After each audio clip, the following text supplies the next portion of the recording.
Just the week the pre-patch launched, there's really not a lot of stuff to talk about on the beta, and I'm going to tell you right now, I didn't actually spend any significant time on the beta. We played a lot on Tuesday while we were waiting for the servers to come out, but that was before this build. But there's a lot of stuff going on with pre-patch that is probably worth having a small discussion on, so we'll quickly go through it. There's a lot of stuff that like is going on with this situation here, like small buffs and nerfs, and really just kind of bugs that are probably something people need to be aware of. All protection warriors with punish talent selected can now apply multiple punish debuffs on a single target. So that's been bugged the whole time. I thought that was how it was supposed to work. It was like that on the beta. So things like that. But yeah, there's other changes like how leveling works now makes it so like the spell might not always come in your spellbook. Avatar for warrior. If your spellbook does not contain avatar, you're supposed to try changing specs or logging in and out. You're gonna find a bunch of stuff like that in this, and then stuff like this here. Maybe kind of an undocumented change. They like vastly altered the abilities that you could jump over things, how their pathing might work. So both Vengeance and Warrior, Heroic Leap and Infernal Strike now. Presumably, this picture is indicative of what's going on. You could jump from this platform to that platform, which used to not be possible. And I have to imagine the reason they did that was because they needed to do that for the Venthyr gateway ability thing. So it's a bunch of small stuff like that, and then other hotfixes like the absorb from First Avengers no longer double dips into versatility. So it's like, I mean, was that a bug or was that, I don't know, like that was meant to be that way on the beta the whole time? I don't really know. And then this is honestly, this has nothing to do with tanks, but this is the funniest thing I've ever seen in my whole life. A debuff that if you're on the beta for so long, it says you have more than 3 hours of online time. You will receive half money and experience during this period. Your rest date will reset in 5 hours of offline time. Please go rest. And this is literally the dumbest country on the planet. Like, this is because of Chinese players, apparently. This is not new to Shadowlands. These restrictions have been in place for Chinese players since 2005 and simply showing up on Shadowlands beta as a result of a bug. And apparently there's other ones. If you're online for more than 5 hours, you just can't do things. You're not able to gain loot, experience, or complete quests.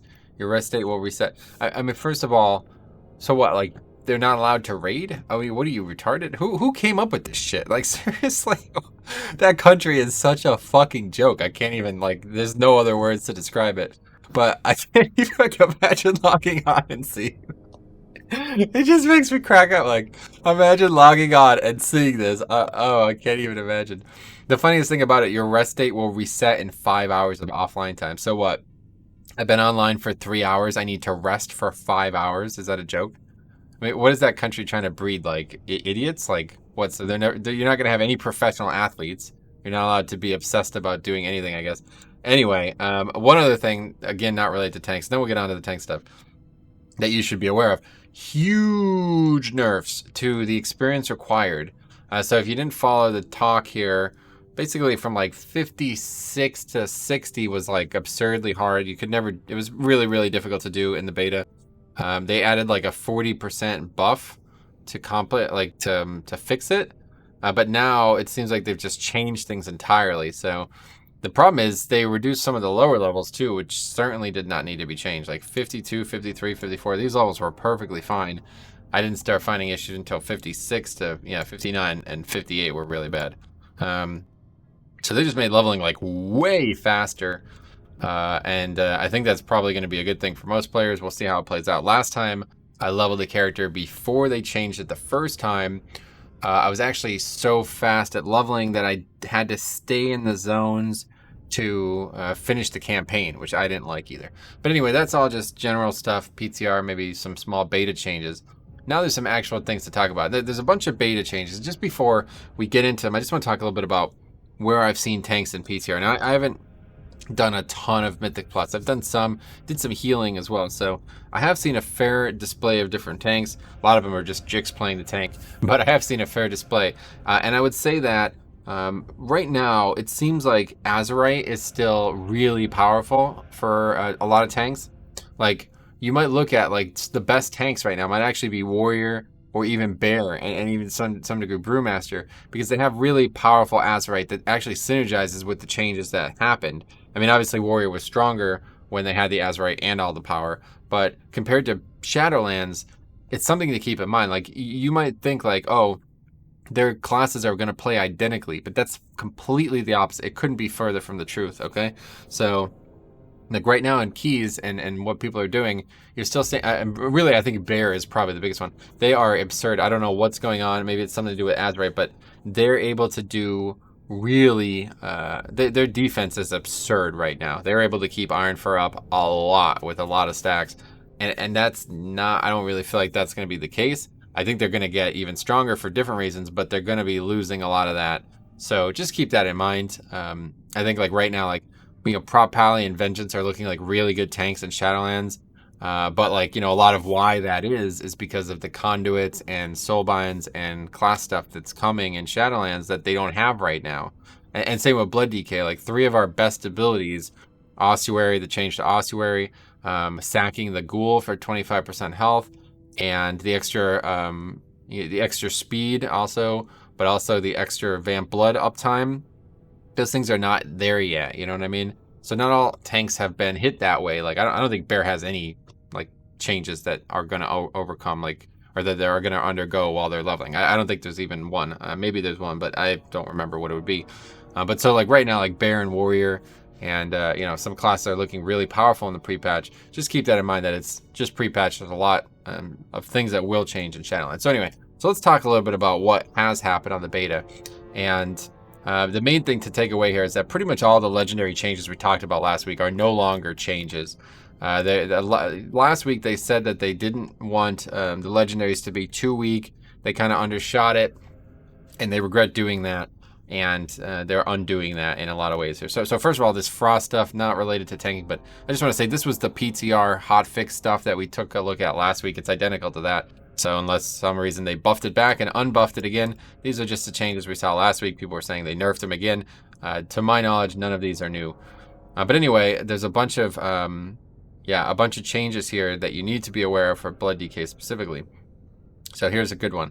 Death Strike and Death Coil deal 35% increased damage and reduced remaining cooldown. And we talked about this a lot last week, so I don't want to go into it again, but this legendary feels like it could be really good with Night Fae Covenant. So what do you think about that? It's a big change.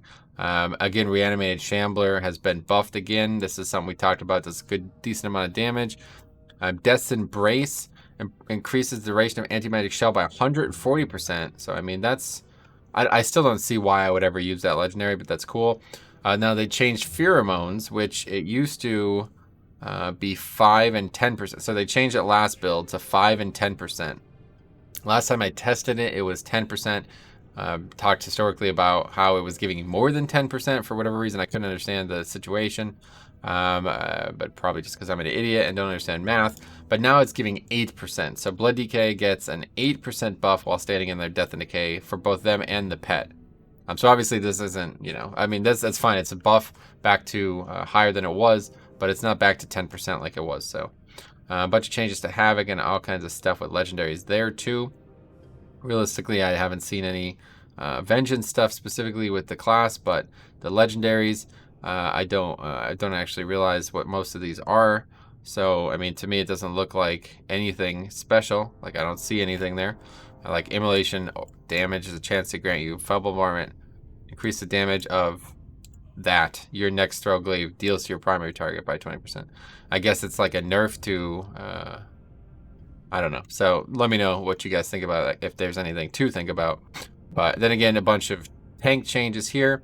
Now this, again, we talked about this last week, 18 to 24%. There was a bunch of discussion about it. This is not new. This is a hotfix that was on the PTR that they're adding to beta.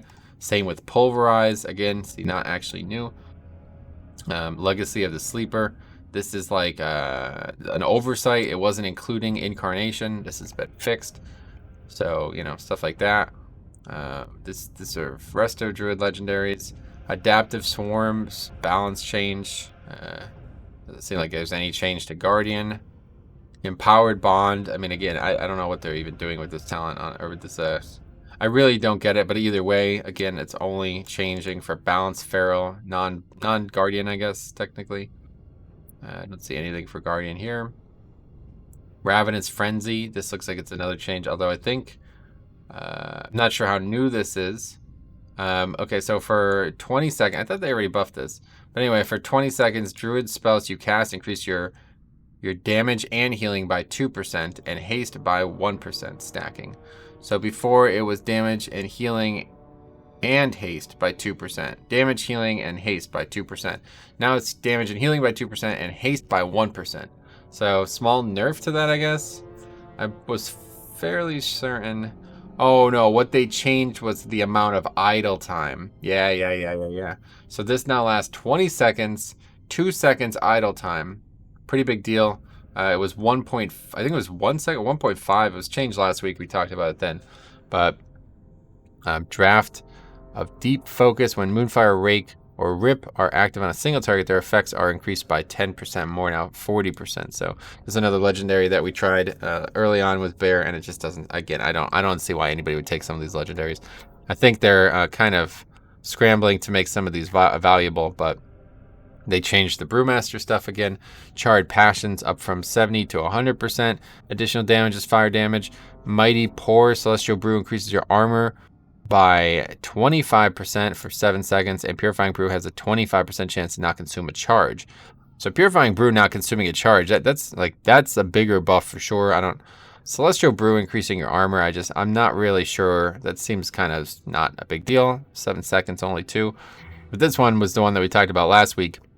Keg Smash now deals 30% additional damage again and has 1 additional charge. So that's back to where it was, making the legendary just the best legendary again, like it's pretty much always going to be. A bunch of other changes. A lot of this is also the stuff that we talked about last week.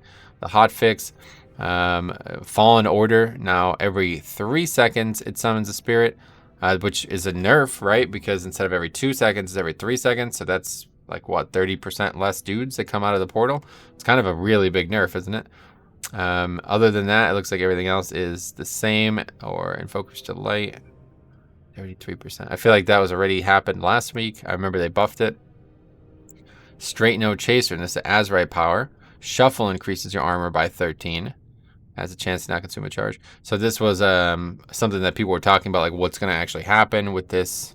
Because it's Iron Skin Brew not in the game anymore, but they changed it to Shuffle. Something to keep in mind. Paladin, Bulwark of a Righteous Fury. Avenger Shield increases the damage of your next Shield of the Righteous by 30% for each target hit by Avenger Shield, stacking up to 5 times, and increases its radius by 6 yards. Pretty wild. Used to just be each target hit, Avenger Shield by Avenger Shield increases the damage of your next Shield of the Righteous by 30. So this is actually like one of the big legendary damage components for Prop Pally, isn't it? So it just got buffed. I mean, I'm kind of surprised by that, but I guess if they're trying to buff all the other stuff, then it makes sense.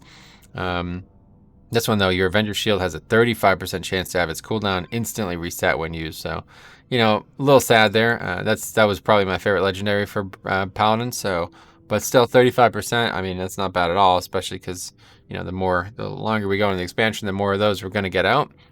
Looks like they changed Conduit to 20% reduces its cooldown. Okay, Shield of Righteous extends Ardent Defender's duration by 20% and reduces its cooldown by 1 second. That's pretty damn good.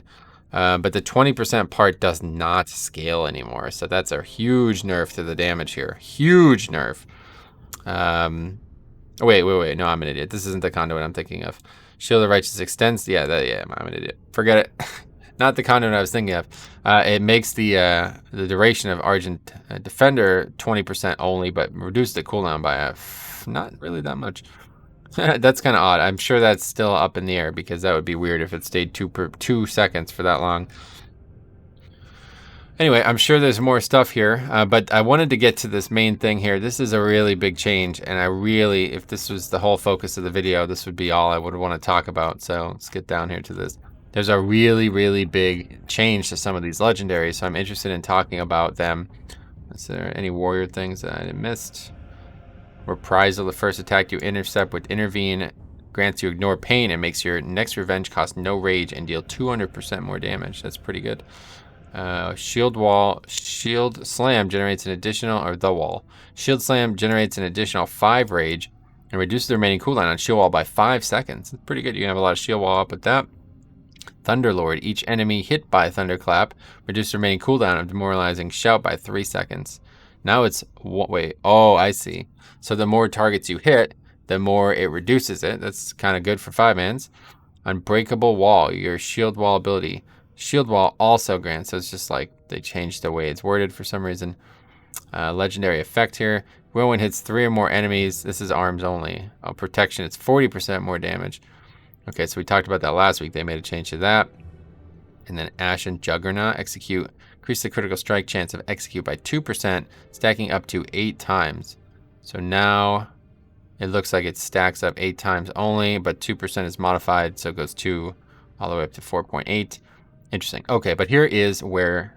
Nope, still not there yet. Here's where things get interesting. All right, this is it. They changed all of these neutral legendaries or whatever, general legendaries. So I need you guys' opinions on this. I really want to hear what you guys think about this. I have yet to test it myself. Echo of A&R. So this is what it used to do. I'm going to read what it used to do. It's very complicated. They changed a lot of the wording. Summon a spiritual familiar to your side. Your spells and abilities have a chance to send your familiar to a nearby ally, increasing their damage and healing by 10% for 15 seconds. If no allies are present, your familiar will flock towards your nearest enemy, increasing your damage against them by 8%. So this was a good soloing legendary. I had tried it out. It seemed pretty interesting, but for 5-mans, it was just pretty shit because there was no feedback on it working. Like, if I send it to a nearby ally and increase their damage and healing by 10% for 15 seconds, I didn't know it happened, and it didn't appear anywhere, so I was like, oh, well, this is not ever going to be used. Now, instead, this is what it works, how it works. Summon a spiritual familiar to your side, increasing your damage and healing by 5%. Your spells and abilities have a chance to send an echo of your familiar up to 3 near allies, increasing their damage and healing by 5% for 15 seconds. So they made it so it's a lot worse for soloing. It went from basically an 8% damage buff to a 5% damage buff, but they made it so it's a lot better for 5-mans or small group content in general. An echo of your familiar up to 3 nearby allies, and you know, you're gonna see a lot of 3 nearby allies in 5-mans, right? So increasing their damage and healing by 5% now instead of 10%. Since it's actually going to 3 people, 4 total, because you're not losing it anymore. So you used to lose it if it went somewhere else, but now you keep it. So you always do 5% more damage, and you always have 3 other people do 5% more damage, provided that the, you know, how close you are to them isn't prohibitive. It's either way, it's 2 procs per minute, so we don't, you know, it's only 15 seconds, so that means 30 seconds of uptime per minute-ish.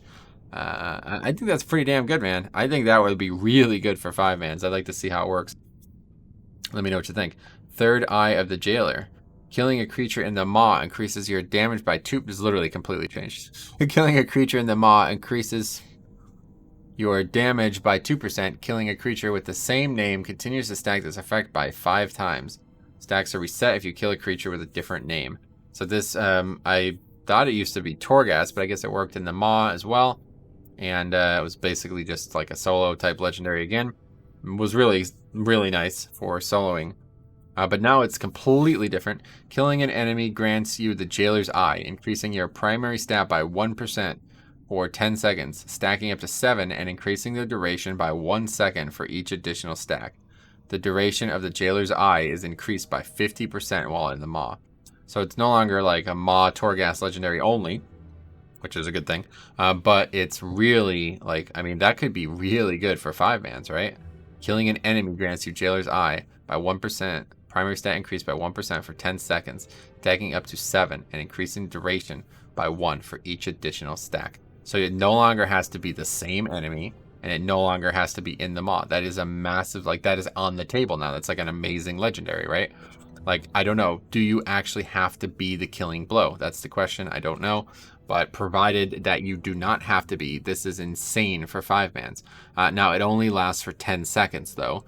But, you know, provided you're pulling any sizable amount of packs, you are going to have that, like, as mobs start dying, you're going to be getting stronger. So is this worth using? I don't know yet.